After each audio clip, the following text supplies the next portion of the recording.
ऋतुराज झा, आपके लंबे समय तक सरकार रही और सबसे बड़ा हमला जो आम आदमी पार्टी की सरकार ने दिल्ली में झेला है वो कानून व्यवस्था को लेकर ही झेला है। और एक ही जवाब आम आदमी पार्टी का होता था कि भाई कानून व्यवस्था हमारे हिस्से की बात तो है नहीं, ये तो गृह मंत्रालय के अंडर में आती है, पुलिस हमें दे दो, हम ठीक कर देंगे। सवाल ये है कि अभी बीजेपी के प्रवक्ता ये कह रहे हैं कि नई नई सरकार बनी है भारतीय जनता पार्टी की, कोऑर्डिनेशन में टाइम लगता है और कुछ एक ऐसे सुधार अब सामने आने वाले हैं जो अविश्वसनीय होंगे सुरक्षा के लिहाज से, चाहे वो महिलाओं की सुरक्षा हो या दिल्ली में होने वाले अपराध हो, ये सब अब बिल्कुल दुरुस्त कर दिए जाएंगे। इसमें थोड़ा सा समय लगेगा। आपको लगता है कि दिल्ली में जिस तरीके से दिल्ली जो अपराध की राजधानी बनती जा रही है इसमें बहुत जल्दी अभी कोई सुधार देखने को मिलेगा, या सरकार वाकई में उसकी इच्छा शक्ति ऐसी है कि दिल्ली से अपराध खत्म हो जाएगा? अनुराग जी, पिछले 11 साल से केंद्र में सरकार इन्हीं की है, पुलिस पहले भी इन्हीं की थी, आज भी इन्हीं की है। अब तो 4-4 इंजन की सरकार है। केंद्र में आपकी सरकार है, राज्य में आपकी सरकार है, निगम में आपकी सरकार है, लेफ्टिनेंट गवर्नर आपका है, पुलिस आपका है, गृह मंत्री आपका है, सब कुछ आपका है। और जब से ये 4 इंजन की सरकार बनी है तब से दिल्ली में क्राइम रेट भी 4 गुना हो गया है। रोज मर्डर हो रहा है, रोज एक्सटॉर्शन हो रहा है, रोज छीना झपटी हो रहा है। कोई महिला अगर सब्जी लेने चले जाए घर के पास के बाजार में और फोन पे गलती से अगर बात करते हुए मिल जाए तो उसका फोन छीन लिया जाता है। कभी चैन स्नैचिंग हो जाती है, कभी पर्स छीन लिया जाता है। गलती से कोई आदमी अगर बाजार चले जाए कोई सामान लेने के लिए तो कोई छुरा मार देता है, कोई चाकू मार देता है। गुजरात में बैठे हुए अपराधी कपिल शर्मा जैसे पॉपुलर कलाकार को कनाडा में धमकी दे रहे हैं, वहां गोलियां चलवा रहे हैं। आप देख रहे हैं किस तरीके से कनाडा में तो अमित शाह साहब की कानून व्यवस्था नहीं है। गुजरात में भी इनकी सरकार है। कनाडा की बात क्यों? गुजरात सुन अभी दिल्ली में ही रही है सर। लेकिन जो कर रहा है अनुराग जी, जो कर रहा है वो गुजरात की जेल में बैठा हुआ है।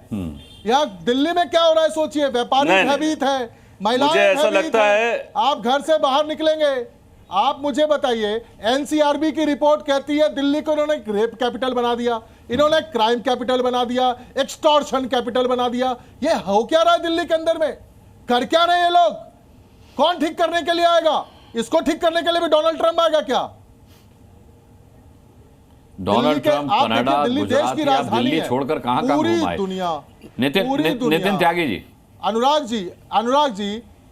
जी आप बहुत पॉपुलर जो है सो एंकर, आप मुझे बताइए कि दिल्ली के ऊपर में पूरी दुनिया की नजर है, देश की राजधानी है, इंटरनेशनल मीडिया है, हर कोई आता है, डिप्लोमेट्स आते हैं, सब लोग आते हैं। इस तरह की खबर पढ़ेंगे बड़ा तो पूरे विश्व पटल पे क्या इमेज बना रहे हैं आप देश का? दे रहे हैं नितिन त्यागी, जवाब दे रहे हैं इसका। मैं अगर बोल चुके हूं रिपीट करना बंद कर दें। मैं आदरणीय प्रवक्ता जो है आम आदमी पार्टी के, उनसे कहूंगा कि अगर आप रिपीट करना बंद कर दें अपनी बात को तो मैं आगे बोलूं कुछ। जी बोलिए। जी, मैं ये कह रहा हूं कि 2 तरीके के क्राइम होते हैं, एक आइसोलेटेड इंसिडेंट्स होते हैं और एक ऑर्गेनाइज्ड क्राइम्स होते हैं। आइसोलेटेड इंसिडेंट्स में पुलिस डेटरेंट मुझे बहुत ज़्यादा नहीं लगता, क्योंकि अड़ोसी पड़ोसी का आपस में झगड़ा हुआ, एक ने एक के चक्कू मार दिया या मारपीट हो गई या कुछ इस तरीके का हो गया, किसी ने चेन स्नैचिंग करी, कुछ जो अनऑर्गेनाइज्ड क्राइम है उसमें तो आप उसको सॉल्व करने का काम कर सकते हैं। और जहाँ पे ऑर्गेनाइज्ड क्राइम हो रहा है, गैंग्स हैं, इस तरीके का कुछ है, तो मुझे ऐसा लगता है कि वहाँ पे पुलिसिंग काफ़ी अच्छी हुई है। अभी आम आदमी पार्टी के प्रवक्ता कह रहे थे जिनके खुद के सिटिंग एमएलए एक्सटॉर्शन रैकेट में खुद अंदर गए हैं, कुछ दिन पहले किसी गैंगस्टर के साथ मिले हुए थे, वो लोग इस तरीके की बात करते हैं। वो लोग जिन लोगों ने एलिजिडली जो है एंटी नेशनल से, कनाडा के एंटी नेशनल से ही पैसा लिया था और वही लोग शूट करवा रहे हैं जिसके लिए बात कर रहे थे, चाहे वो गुजरात की बात करते, पता नहीं क्यों जोड़ना चाहते हैं, हाथ झाड़ना चाहते हैं। लेकिन फिर भी मेरा ये मानना है कि 10 साल आम आदमी पार्टी ने पिछले, मेरे को कहना की जरूरत नहीं है पर फिर भी कह रहा हूं क्योंकि उन्होंने इतना बोला कि 10 साल सिर्फ हाथ झाड़ने के अलावा कोई काम नहीं किया।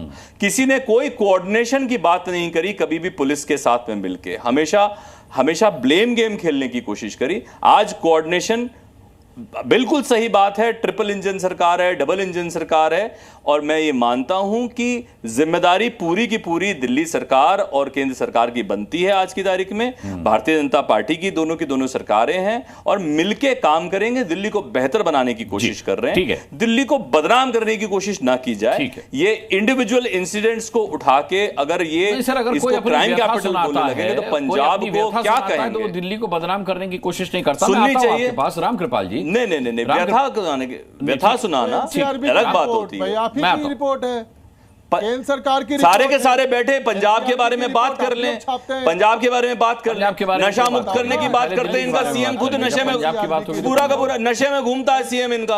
आप दिल्ली अरे ये सब व्यक्तिगत नहीं, अरे नितिन त्यागी जी, व्यक्तिगत हमले नहीं।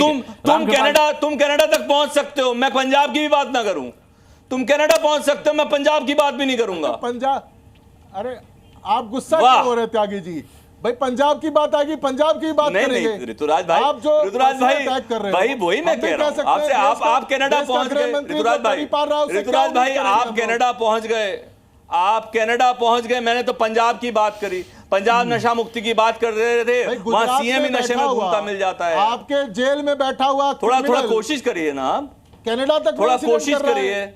पूरे दुनिया भर में आप देश को बदनाम कर रहे हैं। देश की राजधानी कौन कर रहा है बताइए तो सही। आप कौन सा इंसिडेंट ऐसा हो रहा है, उसका प्रूफ दीजिए। देखिए इस तरीके का सीरियस एलिगेशन लगाने से पहले प्रूफ होना चाहिए आपके पास। में बैठे हुए क्रिमिनल, ये आप जो है आपकी ये जो स्कूट एंड रन पॉलिसी है ना, आप एक बार में कुछ भी बोल देंगे कि गुजरात में बैठा हुआ कौन क्रिमिनल है, नाम लीजिए कौन क्रिमिनल है, नाम लीजिए कौन क्रिमिनल है, आप प्रूफ दीजिए कौन क्रिमिनल है। एक्सटॉर्शन कैपिटल बना दिया है। और उसके बाद दिल्ली में आइए, दिल्ली में आके बताइए कि आपका आम आदमी पार्टी का एमएलए नरेश बालियान क्या अंदर गया कि नहीं गया ऑर्गेनाइज्ड क्राइम के अंदर, एक्सटॉर्शन रैकेट के अंदर? क्या नरेश बालियान अंदर गया कि नहीं गया?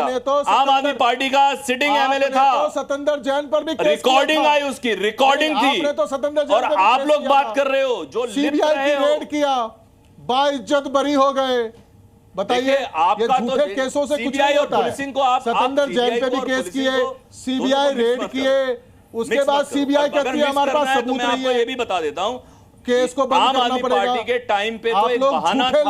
आम आदमी पार्टी के टाइम पे तो एक बहाना था, रिप्रेजेंटेटिव बहाना था। आप लोग के पास बताने को करने को कोई काम नहीं है। आप ही के क्राइम आरोप प्रत्यारोप, गवर्नमेंट के क्राइम रोकने में इतनी क्या कहती है? इसी में टाइम वेस्ट हो गया। क्या कहती है मुझे बताओ। ठीक है, एनसीआरबी की रिपोर्ट कहती है ऋतुराज जी, नितिन त्यागी जी, मैं लौटता हूं आपके पास। मैं लौटता हूं रामकृपाल जी, एक्सटॉर्शन कैपिटल बना दिया। अच्छा ठीक है, मैं आता हूं ऋतुराज जी, मैं आता हूं। अरे भाई 2 वरिष्ठ पत्रकार यहाँ खड़े हुए हैं और मेरे साथ एक साइकेट्रिस्ट भी हैं। भाई अभी वो बचे हैं, उनकी भी बारी आ जाने दीजिए। मैं आता हूं, दोबारा आता हूं, एक और राउंड करूंगा आप लोगों के साथ। रामकृपाल जी, अभी मैंने इंस्टाग्राम का जो वीडियो आपको सुनाया, अच्छा सुनिए ऋतुराज जी, शांत हो जाए। इंस्टाग्राम का जो वीडियो मैंने सुनाया, वो फीमेल इन्फ्लुएंसर हैं, 1.2 मिलियन उनके फॉलोअर्स हैं। मैं पहचान इसलिए उजागर नहीं कर रहा क्योंकि महिला की सुरक्षा से मैं बहुत ज्यादा कंसर्न हूं, मैं नहीं चाहता कि उनका नाम उजागर हो। उन्होंने 2 कैब प्रोवाइडर्स के नाम लिए, वो मैंने एज इट इज इसलिए सुना क्योंकि उनकी व्यथा थी, उनकी पीड़ा थी। सवाल यह कि उन्होंने अपनी वीडियो में यह नहीं बताया कि वो पुलिस के पास गई या नहीं गई। जाहिर सी बात है, अगर वो गई होती तो बताती कि वो पुलिस के पास गई हैं। ये कितना बड़ा अविश्वास है दिल्ली की कानून व्यवस्था के ऊपर कि कोई भागना पसंद कर रहा है, पुलिस के पास नहीं जा रहा। ये कितना बड़ा कंसर्न है सर? आपका सवाल ही आज की बहस का सबसे बड़ा जवाब है।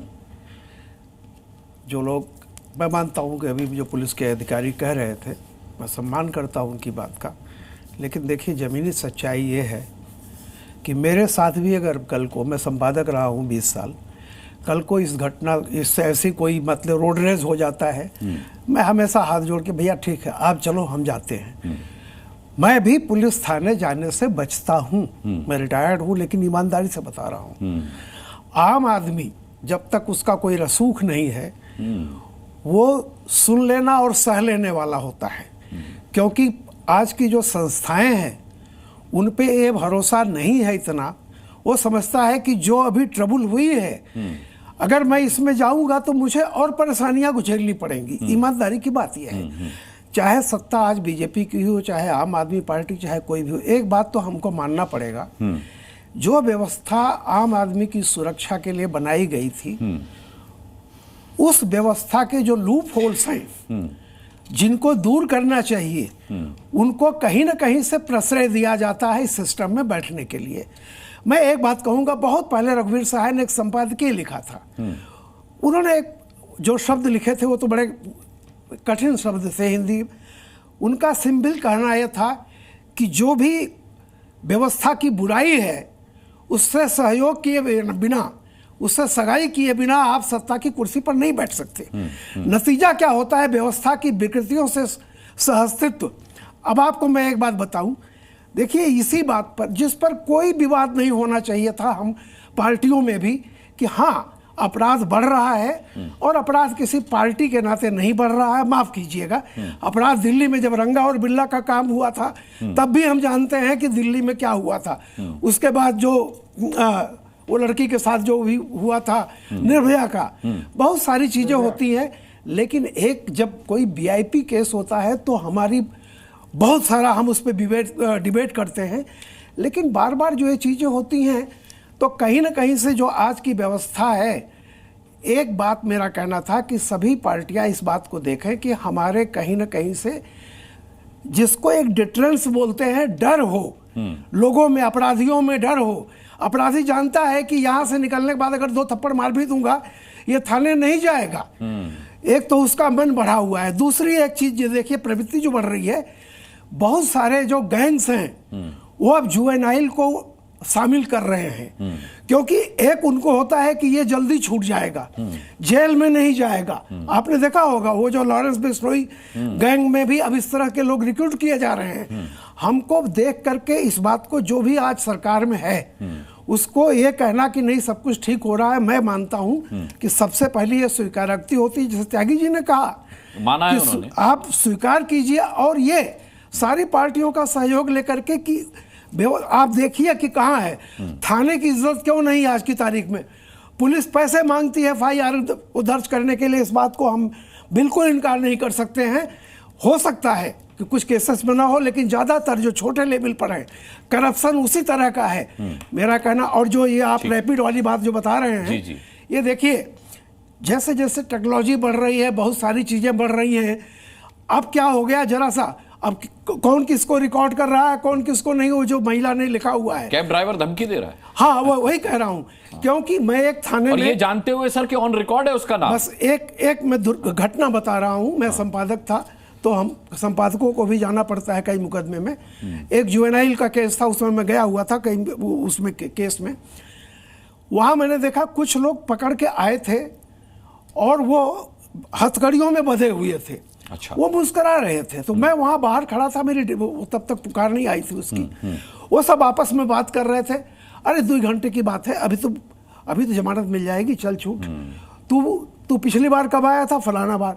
यानी वे लोग इतने प्रसन्न थे कि अभी वकील आएगा, हमें जमानत मिल जाएगी। और तब मैंने उससे पूछने की कोशिश की कि आप जो ये बात कर रहे थे क्या होता है। बोला साहब हम महीना पहुंचाते हैं, सब ऊपर से नीचे तक हमारी मदद करते हैं। और मतलब वो उस तरह के छीन झपट्टा वाले जैसे पॉकेट मार होता है ना, वो इतनी बार बेल उनकी हो चुकी है, आते हैं जाते हैं। मैं देख के सन्न रह गया। और ये मेरे सामने घटना मैं बता रहा हूं। तो कुल मिला के हमें ये भी देखना सही पड़ेगा, कहते थे सब मिले हुए हैं। जुडिशरी का मामला भी तो हो गया ये कि जमानत मिल गई। मेरा कहना है कि आज की तारीख में ये देखना चाहिए कि पुलिस का डर हो, लोगों को ये पता चले कि ये जो मैं कर रहा हूं वो बहुत जल्दी, मैं मानता हूं कि आजकल ये नवयुगों में बहुत ज्यादा उबाल आता है, बहुत जल्दी वो झगड़ पड़ते हैं, कुछ तो समाज बदल रहा है। लेकिन अगर ये डर होगा कि इसकी कीमत क्या चुकानी पड़ेगी तो मैं समझता हूं क्राइम कम होगा। लेकिन इसके लिए पार्टी पॉलिटिक्स देख के कि मेरे जमाने में बहुत अच्छा था, तुम्हारे जमाने में खराब है, ठीक बात, इससे भी अपराधियों का हौसला बढ़ता है कि अगर ये सत्तारूढ़ पार्टी अगर किसी अपराधी को पकड़ती है, कल दूसरी पार्टी विरोधी जुलूस निकालती है वो ईमानदार था या उसकी जाति फलाना थी, उसको इसलिए पकड़ा जा रहा है। माफ कीजिएगा, अपराधियों का संरक्षण देके भी वोट पाने की कोशिश की जाती है। बिल्कुल, इसका ये बहुत खराब बात है।